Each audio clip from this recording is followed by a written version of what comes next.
The world waited. We watched yesterday. That's right. If you was quiet enough, you heard the streets rejoice, man. And, all around the world, actually, man, because everybody was watching this verdict get read yesterday.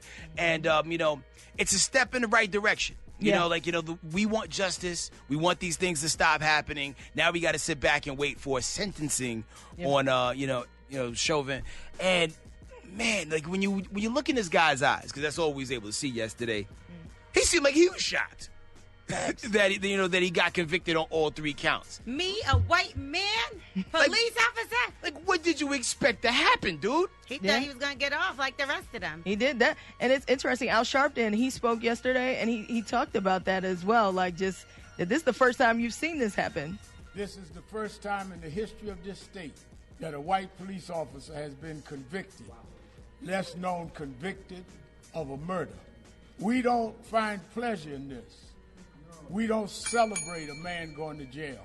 We would have rather George be alive. Amen. But we celebrate because young people kept marching and kept going. And this is an assurance to them that if we don't give up, that we can win some rounds. But the war and the fight is not over. See, and that's where I'm at with it, on the Sharpton tip. Like, I'm glad that he got convicted, but the bigger issue is the machine and the system that created situations where a Chauvin can exist. Mm-hmm. You know what I mean? Like, when will it get to the point where accountability is held at such a high level that police officers will think twice before, using their firearms on anybody that you could just easily detain or put down in a different way. I mean, this is what our fight is, right? Ultimately, this is what we're marching for. This is what we're upset about. And we just seen something else happen yesterday with a young girl. And it's just like, come on, wake up. Something got to change. Something got to give. Yeah, man. So we want to know about you. How'd you react when you heard the verdict? Hit us up, 866-HUSTLE, 866-487-8538. Good morning. Kevin calling from Indianapolis, Indiana. I feel personally that, this is a victory for America, but, unfortunately there is a lot more Derek Chauvins around the world in every police department.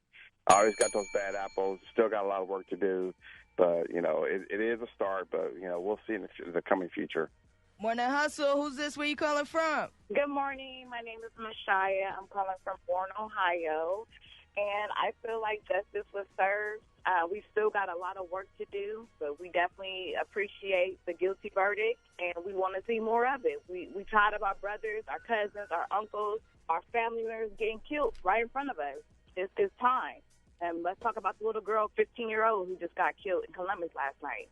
It's time for us to speak up. It's time for these police officers to get arrested and get charged. We're tired of it. Yo, Morning Hustle, who this? Me, big dog, calling in from the penitentiary. And I want Derek Chauvin. That's right, I got a video over here. I'm about to make your insides be inside, because I'm going to get up in you as soon as you get in here. I'm going to kiss you in your mind. I want you to put your leg back. That's right. Big dog. Don't need no soap. I'm going to soap it up for you. If I work there, I'd allow it. Hustle, what's going on? Yeah, this is Jay from Petersburg, Virginia. And I feel like it was a little bit of justice, but the real justice is going to come when it comes down to the sentencing. We're going to see how many years they give them. That's what really matters.